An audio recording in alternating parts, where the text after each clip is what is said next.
Now I do see a lot of people are asking, have asked the question on, not on my videos, but on other videos, about how to rotate your miter saw.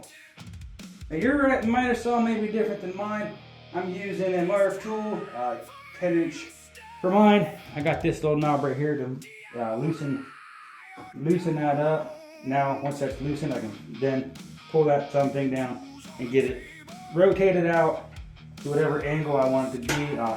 Nice thing about the Marv tool is it does have that little orange clip in there, pointing right to the 30. So I know that's a 30 degree.